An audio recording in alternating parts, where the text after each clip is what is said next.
Welcome to the Tea with the Masters podcast, featuring three of the world's leading martial arts experts: the warrior, world-breaking champion, holder of multiple world records, professional teacher, mentor, and World Martial Arts Congress representative for the Republic of Ireland, Sifu Keith Fanning; the scholar, author, speaker, mentor, business coach, life coach, and president of the USA Hapkido Union, Grandmaster Richard Hackworth; the philosopher, author, language culture, and leadership development teacher, and spokesmodel for the World Martial Arts Congress, Instructor Ma.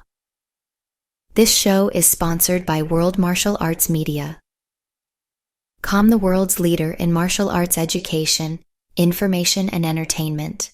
We invite you to like and share this video with your friends and subscribe to this channel so that you never miss an exciting episode. Now let's get on with the show. Hello, Sifu Keith Fanning here. I wanted to cover a topic today. It's on the forefront of my head. It's going back to basics. You know, I've been training since I was 4 years old. My father had been teaching from 1972. He'd been training from 1960 odd. Going back to basics is something that we need to do quite regularly, actually. You got to remember, your footwork, your stances. Am I throwing my punches correctly? Have I gotten lazy? This goes back to like when you drive. When you learn to drive, you drive at 10 to 2. We end up passing our driving test and you're driving one-handed on the steering wheel. Same goes for martial arts. You find yourself going back to, the simple, easy stuff that you feel comfortable doing. But it's not always the way forward as such. I had a conversation a couple of years back with a guy and I said, about going back to basics. And he said to me, what's the point in going backwards? We've already done the basics. We need to move forward. We need to do the advanced stuff. And I tried to explain to him in that moment that going back to basics would actually help him move forward quicker.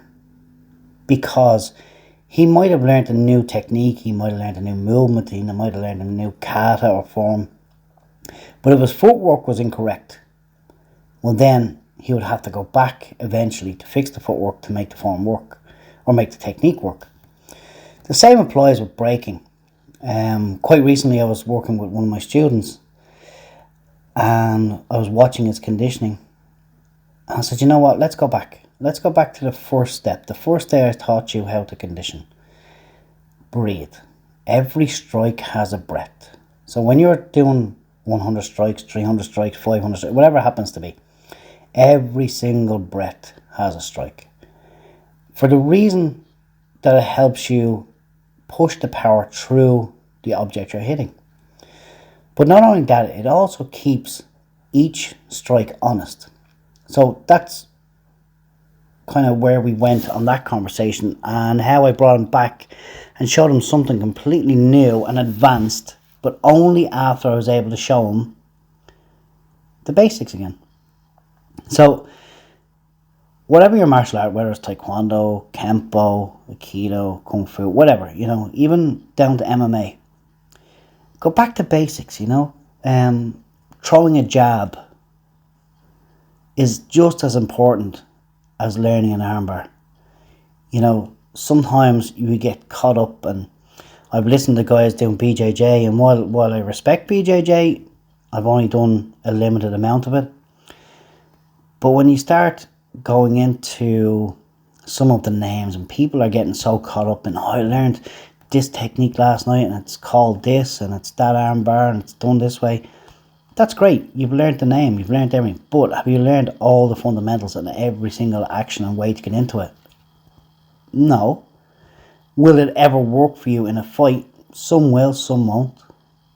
But the guy who has practiced that technique and that armbar from every possible angle and situation, he has kept it simple, he has kept it basic, and that's the way it works. When we go back to basics, as I said, no matter what your martial art, no matter what your point in life is, you can be 70 years old and still go back to a basic stepping pattern.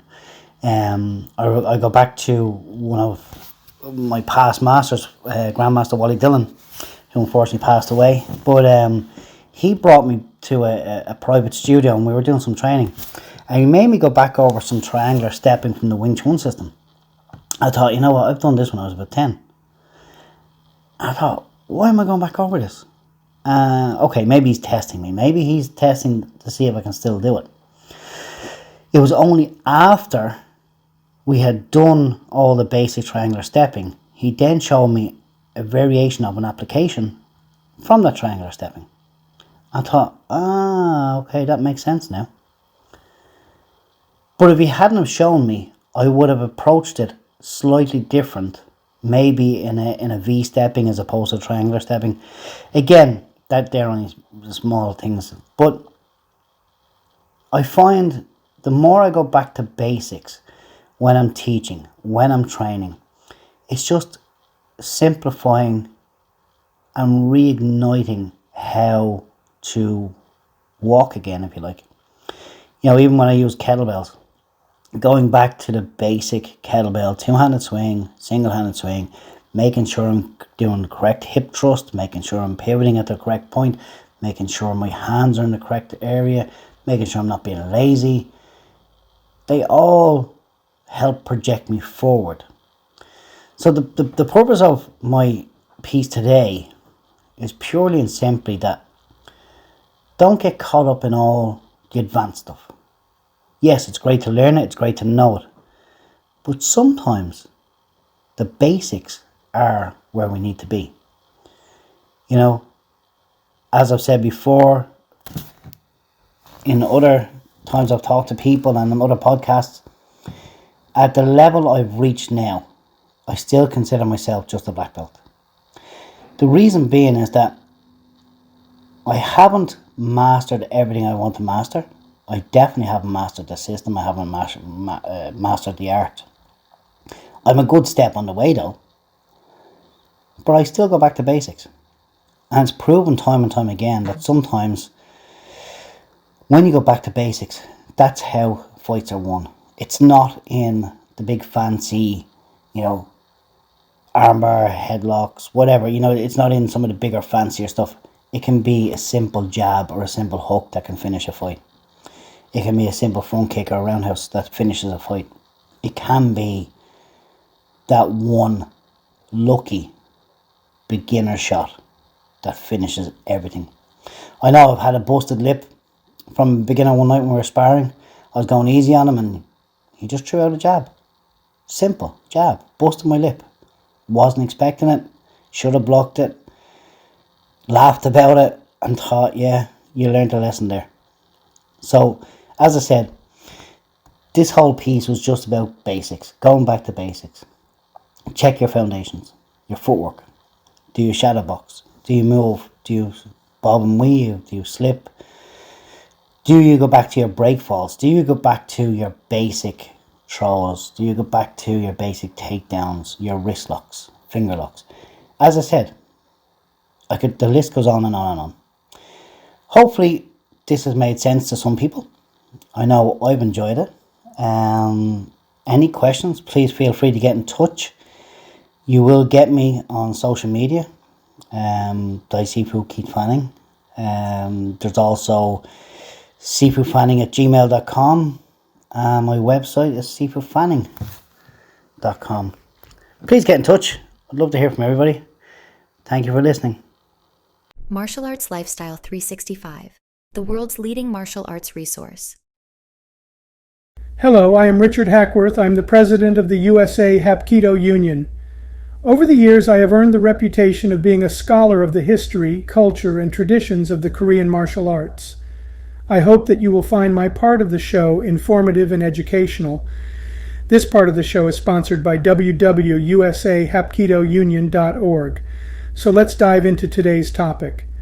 The Enduring Legacy, 4 Reasons Why Lineage Matters in Martial Arts. In the realm of martial arts, lineage carries a significant weight. It represents a chain of instructors stretching back to the art's founders, signifying a historical connection and a supposed preservation of its original form.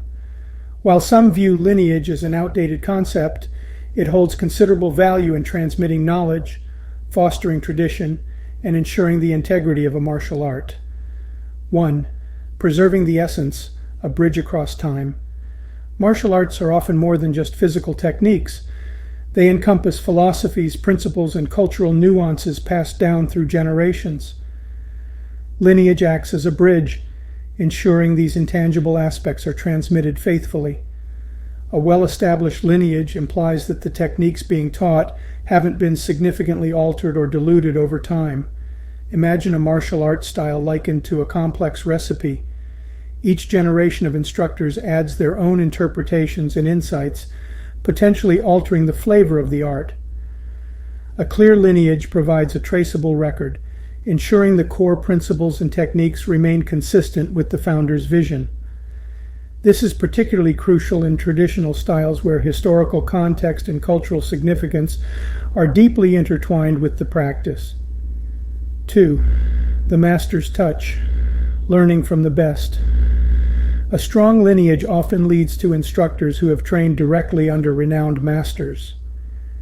These individuals have not only honed their physical skills, but also possess a deep understanding of the art's underlying philosophies and subtle nuances. Their direct exposure to the masters allows them to effectively transmit the finer points of the art form, aspects that might be lost through secondary interpretations. Consider a lineage leading back to a legendary martial arts figure known for exceptional footwork. An instructor directly trained under this master would have a profound understanding of the footwork principles and the subtle weight distribution techniques employed. This depth of knowledge allows them to effectively guide their students towards achieving similar proficiency. 3. Fostering a community of shared values. Lineage fosters a sense of belonging and shared history within a martial arts school or style. Students training under a well-established lineage connect with a larger community that transcends individual instructors. This shared lineage creates a sense of camaraderie and shared purpose, promoting a supportive environment where students can learn from each other and uphold the values associated with the art form. Think of a lineage tracing back to a founder known for their emphasis on discipline and respect. A school adhering to this lineage would likely incorporate these values into its training methods, fostering a culture that emphasizes not just physical prowess, but also personal development. 4. A mark of quality. Vetting credibility in a sea of options. With the growing popularity of martial arts, the number of schools and instructors has surged. In this landscape, lineage can serve as a marker of credibility. A traceable lineage to established masters implies that the instructor has undergone a rigorous training process under qualified individuals. This can provide students with a degree of confidence that they are learning from a legitimate source. While not an absolute guarantee of quality, a well-documented lineage indicates a commitment to preserving the integrity of the art form.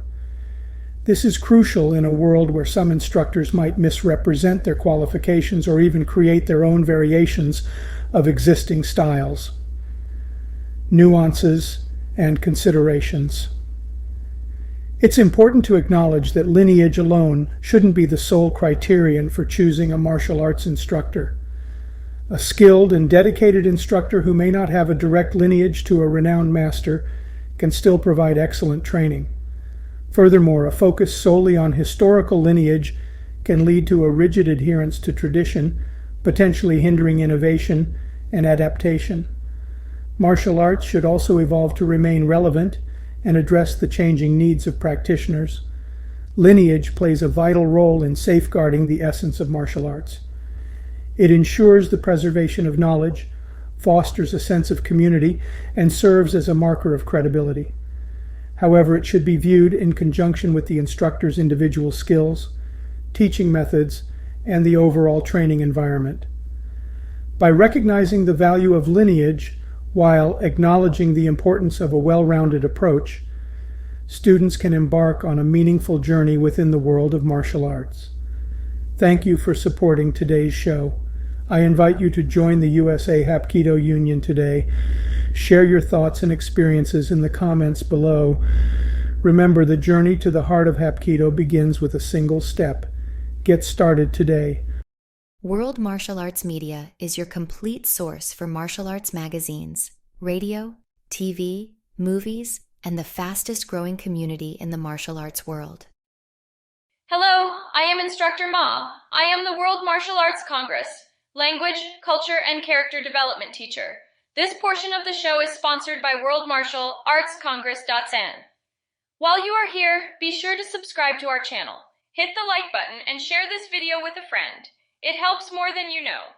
Today's topic is the Confucian philosophy on becoming a warrior. The Confucian warrior, 3 pillars of martial virtue. Confucianism, though not solely focused on warfare, offers valuable insights applicable to the life of a warrior. While the philosophy emphasizes peace and social harmony, it acknowledges the necessity of a strong military for a nation's well-being. Here, we explore 3 key Confucian principles that shape the ideal Confucian warrior. 1.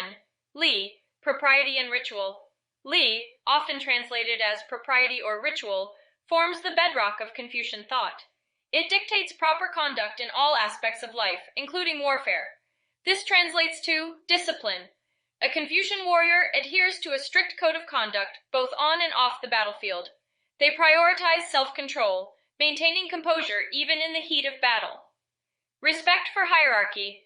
Confucianism emphasizes order and respecting established hierarchies. A warrior respects their superiors, follows commands without question, and upholds the chain of authority. Moral conduct. Li dictates ethical behavior even during war. Unnecessary cruelty, harming civilians, or breaking faith with prisoners are considered dishonorable. Li ensures a well-oiled military machine. Discipline fosters order and preparedness, while respecting superiors guarantees smooth execution of strategies. Moral conduct, though seemingly at odds with the brutality of war, serves to maintain a sense of righteousness and prevents the descent into barbarity. 2. When, civilian accomplishments. Confucian philosophy doesn't solely define a warrior by their combat prowess. When, which translates to civilian accomplishments, emphasizes the importance of education and knowledge. A well-rounded warrior is not just physically adept, but also possesses intellectual capabilities. Strategic thinking, understanding history and military tactics, and the ability to make informed decisions are crucial for battlefield success. Cultural refinement. Confucian ideals promote the cultivation of the arts, literature, and music. Exposure to these pursuits fosters a well-rounded individual, capable of critical thinking and problem-solving beyond the battlefield. Leadership. When emphasizes the importance of honing leadership qualities. A Confucian warrior understands the need to inspire and motivate their troops, fostering a sense of unity and purpose within the ranks. While physical strength is essential, a warrior grounded in Wen possesses the strategic mind and leadership qualities necessary to navigate the complexities of warfare. Their education allows them to adapt to various situations, and their cultural refinement fosters a sense of responsibility and understanding beyond the immediate conflict. 3. Ren, benevolence and humanity. Ren, often translated as benevolence or humanity, stands as the cornerstone of Confucian philosophy. It applies to warriors in the following ways. Courage with compassion. A Confucian warrior displays bravery and determination in battle. However, this courage is not devoid of compassion. They strive for victory with minimal bloodshed and avoid unnecessary cruelty towards the enemy. Protecting the innocent. Confucian teachings emphasize the importance of protecting civilians and upholding the well-being of the community. Warriors strive to minimize collateral damage and prioritize the safety of non-combatants. Seeking peaceful resolution. Confucian ideals advocate for resolving conflicts through diplomacy whenever possible. A skilled warrior understands the gravity of war and actively seeks peaceful solutions to prevent unnecessary loss of life. Ren ensures that warriors are not mere instruments of destruction. Their courage is coupled with a sense of responsibility towards the greater good. They strive to minimize the human cost of conflict and actively seek peaceful resolutions whenever possible. Confucian philosophy equips warriors with more than just physical prowess. Li fosters discipline and ethical conduct, Wen emphasizes intellectual development and leadership, and Ren ensures a sense of compassion and responsibility. By embodying these principles, the Confucian warrior becomes not just a formidable fighter, but also a leader who understands the gravity of conflict and strives to maintain a balance between strength and humanity. It's important to acknowledge that Confucian ideals were primarily focused on societal harmony and governance. While applicable to warfare, the emphasis lies in minimizing conflict and maintaining order. Confucius lived in a period of constant warfare, and his teachings aimed to create a society where the military might serve the purpose of maintaining peace and stability. By integrating physical training with moral development, it fosters individuals who are not only skilled fighters, but also virtuous citizens, contributing to a more harmonious and just world. For more information on the World Martial Arts Congress, please visit our website at www.worldmartialartscongress. CN. To find out how to become a Yangsheng Tai Chi instructor, visit www.healthylifetaichi.com. If you got something from this video, and I hope that you did, it would mean a lot to me if you liked and commented on this video. Thank you for watching. You have been enjoying the Tea with the Masters podcast, the world's foremost martial arts lifestyle podcast. On behalf of our show hosts, we thank you for watching and remind you to visit our sponsor, worldmartialartsmedia.com, the world's leader in martial arts education, information, and entertainment. We look forward to having you join us again next time. We love to hear from you, so please feel free to leave us some words of encouragement in the comments section.